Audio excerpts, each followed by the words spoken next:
অভিষেকের সভার পরেই নতুন স্কুল বাস আলিপুরদুয়ারে চালু হচ্ছে 5টি নতুন স্কুল বাস। 5টি চা বাগান এলাকা থেকে স্কুল বাস চালু। অভিষেককে অভিযোগ করেন চা শ্রমিকরা ট্রাক্টরে করে স্কুলে নিয়ে যাওয়ার অভিযোগ, আর তারপরেই নোটিফিকেশন জারি শ্রম দফতরের। অভিষেক বন্দ্যোপাধ্যায়ের সভার পরেই এবার নতুন স্কুল বাস চালু। আপনাদের শোনাবো অভিষেক বন্দ্যোপাধ্যায় ঠিক কি বলেছিলেন। हमारा ट्रैक्टर में पत्ती जाना चाहिए फैक्ट्री में, लेकिन आज हम लोग को एक पशु को गिनती के हिसाब हमारे बच्चों को ट्रैक्टर में स्कूल भेज रहा है।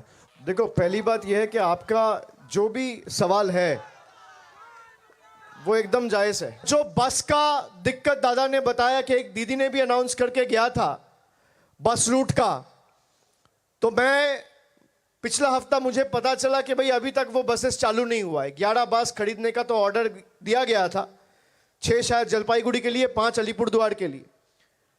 आपको ये जान के भी खुशी होगा, आज 3 तारीख है, परसों से बसेस चालू हो जाएंगे। নারায়ণ সিংহ রায় প্রতিনিধি রয়েছেন আমাদের সঙ্গে টেলিফোন লাইনে। নারায়ণ সিংহ, আমরা যেটা শুনলাম অভিষেক বন্দ্যোপাধ্যায়ের প্রতিশ্রুতির পরে কিন্তু 5টি চা বাগান এলাকা থেকে স্কুল বাস চালু। এই পরিষেবা সম্পর্কে এখনো পর্যন্ত কি জানা যাচ্ছে, কি খবর রয়েছে তোমার কাছে? যতটুকু জানা গেছে, শিশু সাথী চা প্রকল্পের বলয়ে স্কুল ছাত্রছাত্রীদের জন্য বাস চালু হলো। আজকে থেকে সেই বাস চালু হলো মাদারিহাটে, এবং মাদারিহাটে বিশেষত 5টি এলাকায়। তার মধ্যে আজ সকালবেলা থেকে মাঝের ডাবরিতে যে অভিষেক গত পরশু যে জনসভা করে গেছিল, সেখানে তিনি প্রতিশ্রুতি দিয়ে গেছিলেন। কারণ চা বাগাইজাদের বেশ কিছু মানুষের দাবি ছিল স্কুলের যে পড়ুয়ারা তারা সকালবেলায় যে স্কুলে যেতে হয় তাদের ট্রাক্টরে করে এই কনকনে ঠান্ডার মধ্যে, সেই কথা শুনে অভিষেক বন্দ্যোপাধ্যায় কিন্তু সেখানেই মানুষকে, চা বাগানের মানুষদের প্রতিশ্রুতি দিয়েছিল খুব শীঘ্রই চা বাগান থেকে স্কুলের বাস দেওয়া হবে, সেই বাসে করেই ছাত্ররা স্কুলে যাবে।